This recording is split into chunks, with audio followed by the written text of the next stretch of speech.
They say gold can make a man rich. But in the Superstition Mountains, gold does something else. It curses him. For more than a century, people have vanished without a trace: hunters, cowboys, soldiers, explorers, even scientists. All searching for a treasure buried so deep that the earth seems to fight to keep it hidden. A treasure worth hundreds of millions of dollars in modern value. And it all began with one man. A quiet, aging German prospector named Jacob Waltz. The man history would remember as the Lost Dutchman. Tonight, you're going to hear the legend as it's been whispered around campfires for generations. Not the polished museum version. Not the book version. But the version that the old cowboys told. After the whiskey hit. And the lantern light dimmed. And the desert turned completely silent. This is the story of the Lost Dutchman's gold mine. And the curse of Superstition Mountain. Don't say I didn't warn you. The year was 1868. Arizona Territory was a lawless, unforgiving stretch of dust and rock, a place where a man's life could be bought for a silver dollar, and survival belonged only to the toughest. The Superstition Mountains loomed over the land like a wall of jagged teeth. Locals avoided them. Native tribes spoke of spirits. Travelers who camped too close told stories of drums at night, of whispering winds that sounded too much like voices. But some men aren't built to listen to warnings. Jacob Waltz was one of them. A miner by trade, he'd spent years digging through the Southwest. He knew the smell of gold, the way it clung to the rocks, the way it glittered even under dirt. Men said he could sense a vein the way a wolf sensed blood. But something changed when he saw the Superstition Mountains for the first time. Something in him shifted. Hardened. Almost darkened. He became obsessed. At first, he disappeared for a week at a time. Then a month. Then longer. Every time he returned to Phoenix, his mule was leaner, but Waltz had a new pouch of gold, each chunk purer than anything the assayers had ever seen. And yet he never said where it came from. People asked. People begged. People threatened. Waltz just smiled, and kept quiet. Then one night, after too much whiskey, his guard dropped. A silver-toothed outlaw named Reuben Cole cornered Waltz in a saloon and demanded answers. "You ain't the first to try and take it from me," Waltz whispered, leaning close, his voice thick with anger or fear. "No one could ever tell. But you will be the last." Minutes later the place erupted, chairs smashed, bottles shattered, pistols drawn. A single gunshot ended the fight. Cole dropped dead. Waltz stood over him like a man protecting something far bigger than gold itself. After that night, Waltz vanished again. Rumors spread like wildfire. Some said he'd found the richest vein in all of North America. Others said he was half mad, driven by voices from the mountains. A few claimed he'd made a deal with something ancient, something non-human. And maybe he did. Because every man who tried to follow him, died. In the summer of 1871, a group of 5 armed prospectors decided to track Waltz. They found him. But they never returned. Weeks later, cowboys found their bodies scattered along a canyon floor. Their equipment wasn't taken. Their satchels weren't touched. Their guns were still loaded. But their eyes were wide open, filled with terror. Whatever killed them, they saw it coming. Locals said the mountains were warning people to stay away. But Waltz? He just kept going back. He aged faster than any man people had ever seen, hair turning white, face growing worn like leather. Yet his eyes burned brighter every year, as if the mine was eating away at him from the inside. He stopped sleeping. Stopped talking. He became a ghost long before he died. Until one winter night, 1891, the Lost Dutchman staggered into Phoenix, delirious and shaking from fever. His hands and clothes were soaked in blood. No one knew if it was his or someone else's.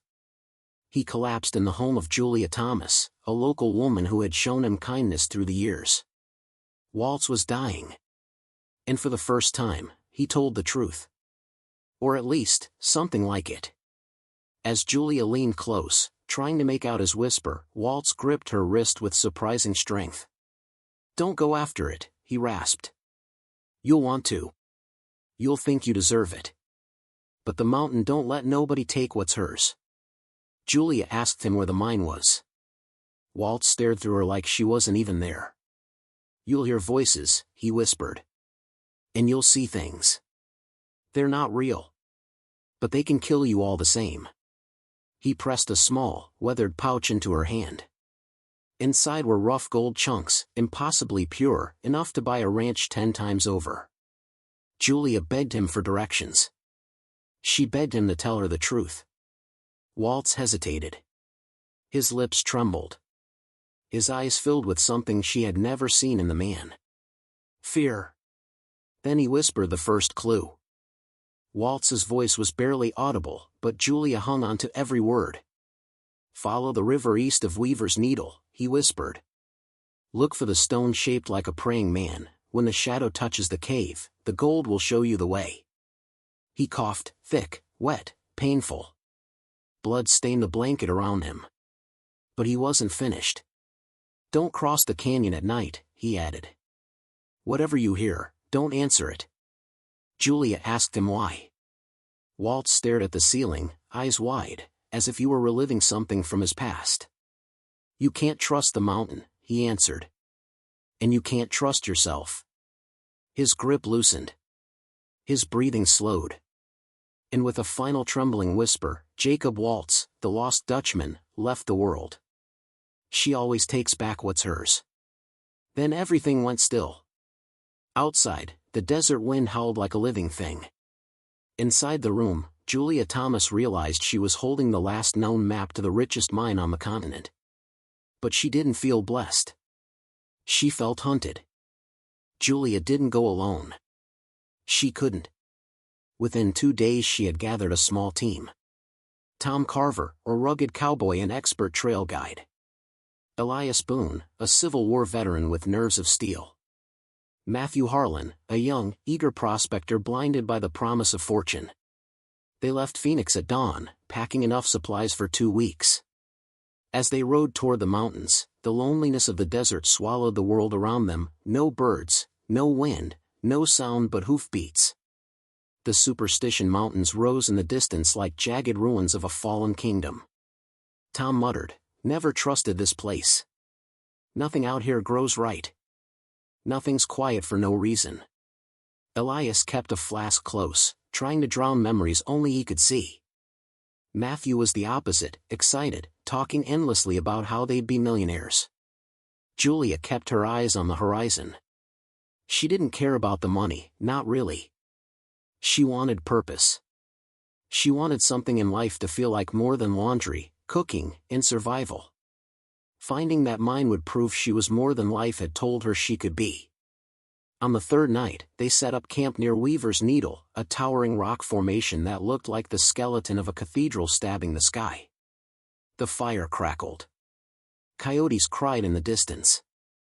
Then, somewhere deeper in the desert, a sound. A voice. A woman singing. Faint. Echoing. Julia froze. Tom shot a look at Elias. Elias's face went pale. "You hear that?" Elias whispered. Matthew shook his head. "Must be the wind." But Julia wasn't convinced.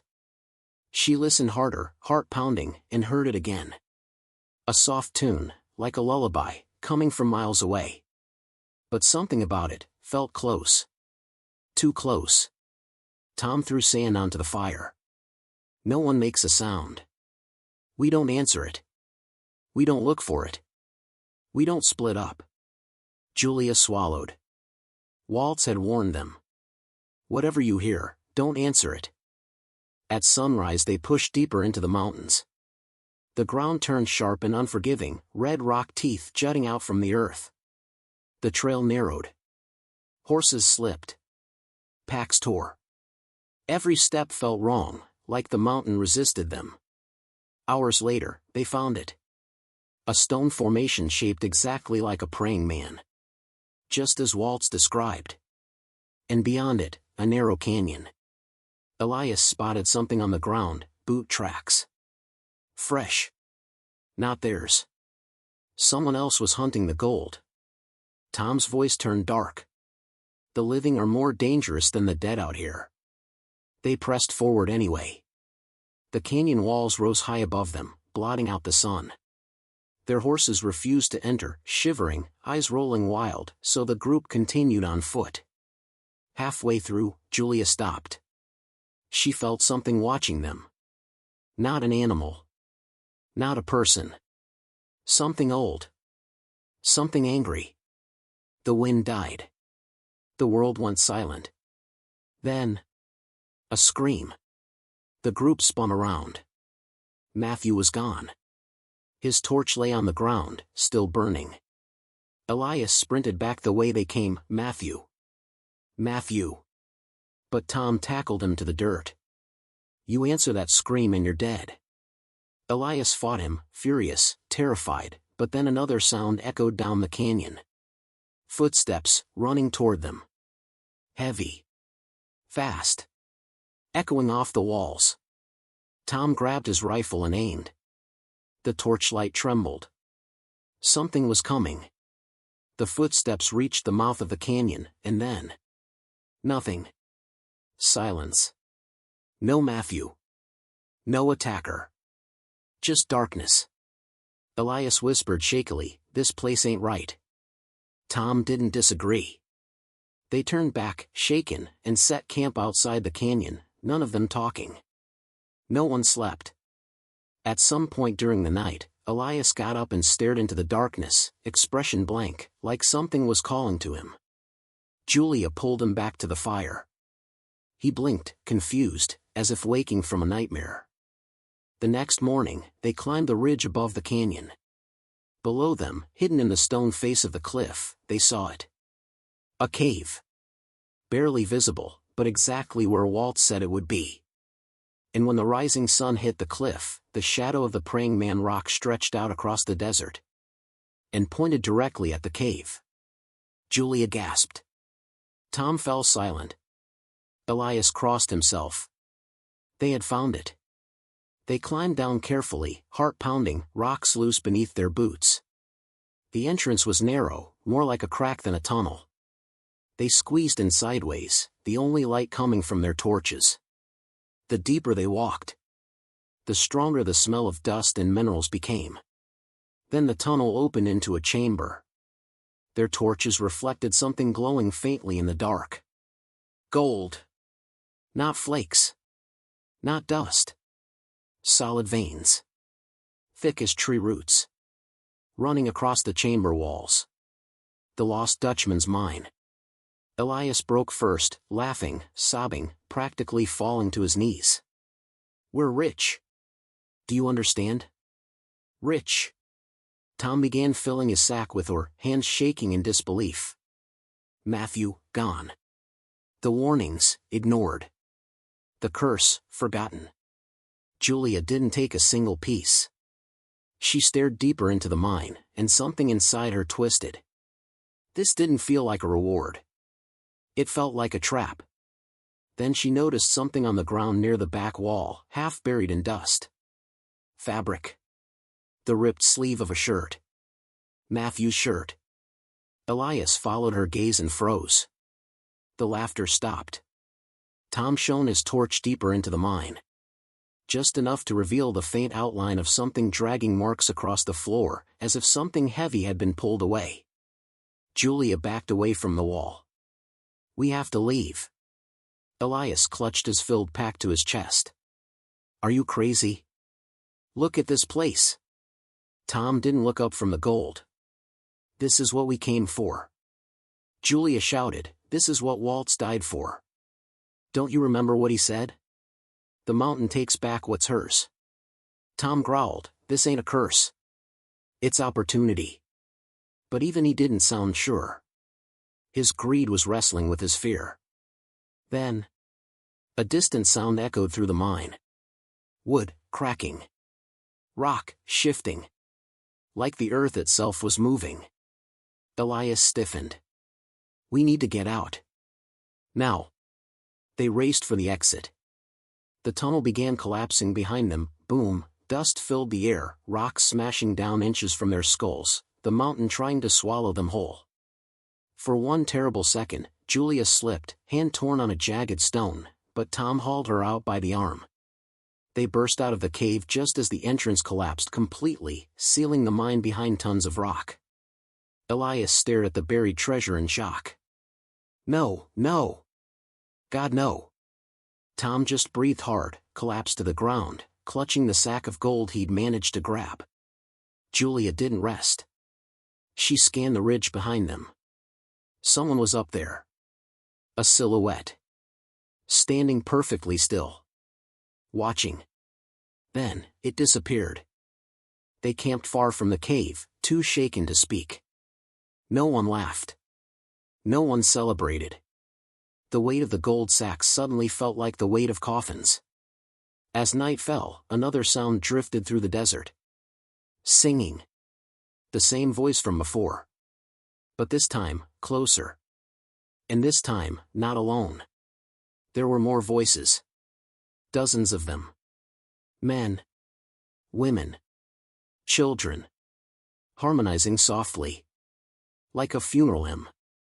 Julia clamped her hands over her ears, but the sound wasn't just around them, it was inside them, filling their skulls. Elias snapped first. He stood up violently, grabbing his rifle. "I can't take it. I can't take this anymore." He looked at Tom and Julia. But there was something wrong. Elias's pupils were huge. His expression blank. He wasn't seeing them. He was seeing something else. Something he wanted. Matthew. He heard Matthew. He ran into the dark. "Elias!" Julia screamed. Tom chased after him, but the darkness was too thick, the voices too loud, the desert too big. And then they heard it. A single gunshot. Silence. Tom and Julia froze, eyes locked, breathing ragged. No voices. No wind. No sound. Then a moment later, from the direction of the gunfire. Footsteps. Slow. Deliberate. Coming toward them. The footsteps grew louder. Crunch. Crunch. Crunch. Tom raised his rifle, hands trembling, and aimed toward the darkness. "Who's there?" "Show yourself," he shouted. No answer. Just footsteps, getting closer and closer. Julia grabbed her revolver, her breath ragged. The shadows beyond the campfire twisted and shifted, making every shape look like a person. And then, through the flickering firelight, a man stepped forward. Elias. But he wasn't the same. His posture was stiff, as if his bones were being moved by invisible strings. His shirt was torn. His eyes were blank, empty, dead. A line of blood ran down his forehead, and the angle of his neck was wrong. Elias Boone wasn't walking. He was being walked. Tom's voice cracked. "Don't come closer, Elias, don't make me do this." But Elias kept moving. Julia whispered through tears, "It's not him, Tom. It's not him anymore."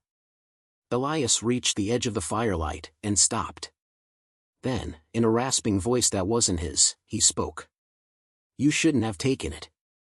A chill ripped through Julia's spine. Tom fired. Elias dropped instantly. The echo of the gunshot bounced across the canyon, and for a moment, just one moment, the desert went silent again.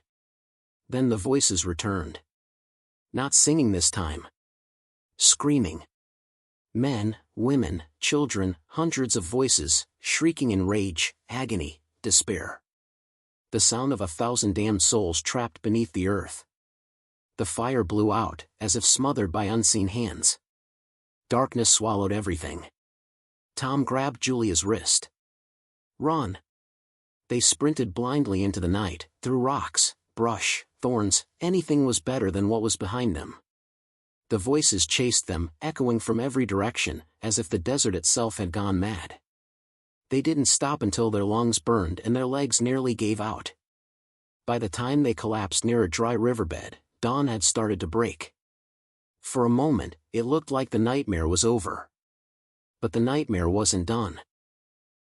Tom checked the sacks of gold, still strapped to his pack. Julia stared at him, disgusted. "You're still thinking about the money?" Tom glared back. "You think I'm going home empty-handed after what we saw? After what we've been through? After who we lost?" "It's not money, Tom," she said softly. "It's bait." He didn't listen. He began counting the gold nuggets one by one, as if nothing else mattered. Julia looked around, scanning the horizon, and froze. Boot tracks. Dozens of them. Some fresh. Some old. All leading deeper into the mountains. Hundreds of people had come through this place, chasing the same promise. And almost none of them came back. She felt tears burn her eyes. "Tom, please. Let it go." He shoved her away. "You don't get it. This is the only chance I'll ever have." Tom grabbed the pack and started walking. At first Julia thought he was heading toward Phoenix. But he wasn't. He was following the footprints. Back into the mountains. Back toward the mine. "Tom, stop," she screamed. He didn't even turn around. Julia had seen obsession before. But not like this. It was like Tom didn't belong to himself anymore. She couldn't let the mountain take anyone else. She chased after him. Tom climbed higher and higher across the ridge overlooking the collapsed tunnel, pushing himself forward like a possessed man. His skin was pale, his breathing rapid, his eyes empty. Gold was no longer something he wanted. It was something he worshipped. Julia caught up to him, grabbed his arm, pulled him back. "We have to leave, right now, before something else happens." Tom spun on her, and for a moment she didn't recognize him. His pupils were dilated, sweat rolled down his face, and his voice didn't sound like his own anymore. "This gold belongs to me," he snarled. She stepped back, stunned. "No, Tom. It belongs to the mountain." A rumble vibrated through the ground, soft, distant, but growing. Tom didn't notice. He spread the nuggets across the ground in front of him like a priest arranging sacred relics. Julia heard the voices again, faint at first, riding on the wind. Not singing. Not screaming. Whispering. Tom's name. Over and over. "Tom. Tom. Tom, come home."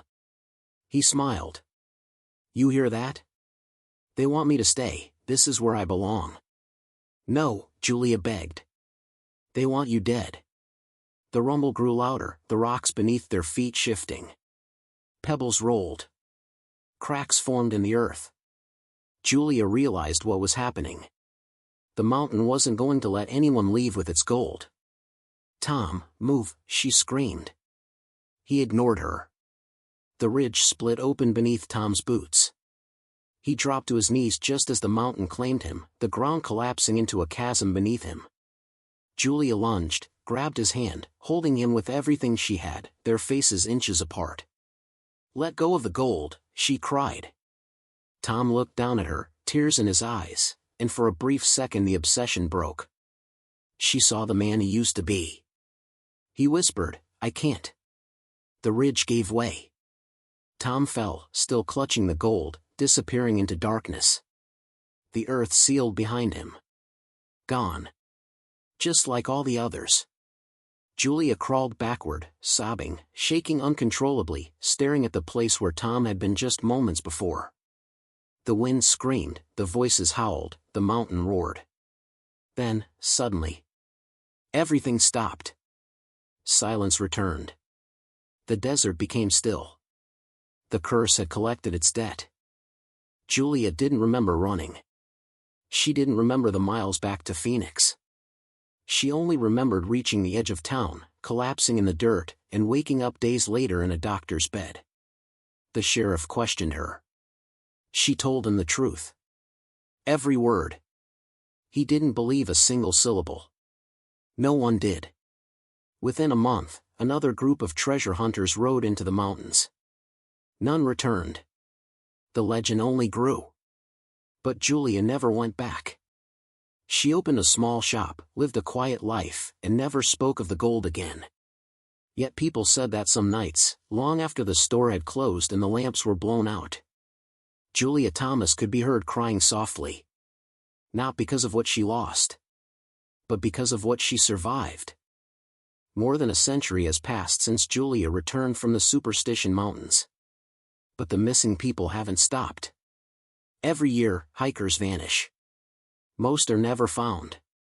And the ones who are, their eyes are always open, their faces twisted in terror. Search crews hear things. Singing. Voices. Footsteps.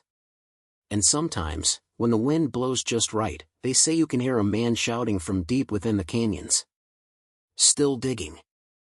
Still searching. Still trying to fill pockets that can never be full. So if you ever find yourself in Arizona, and you see the Superstition Mountains rising on the horizon, remember this. Gold is not the most dangerous thing in those canyons. Hope is. Because some riches aren't meant to be taken. Some secrets aren't meant to be uncovered. And some places were never meant to be found. The Lost Dutchman's mine is still out there. Waiting. Watching. And the mountain never forgets a thief. If you go searching for that gold, you won't find fortune. You'll find a grave with your name already written on it.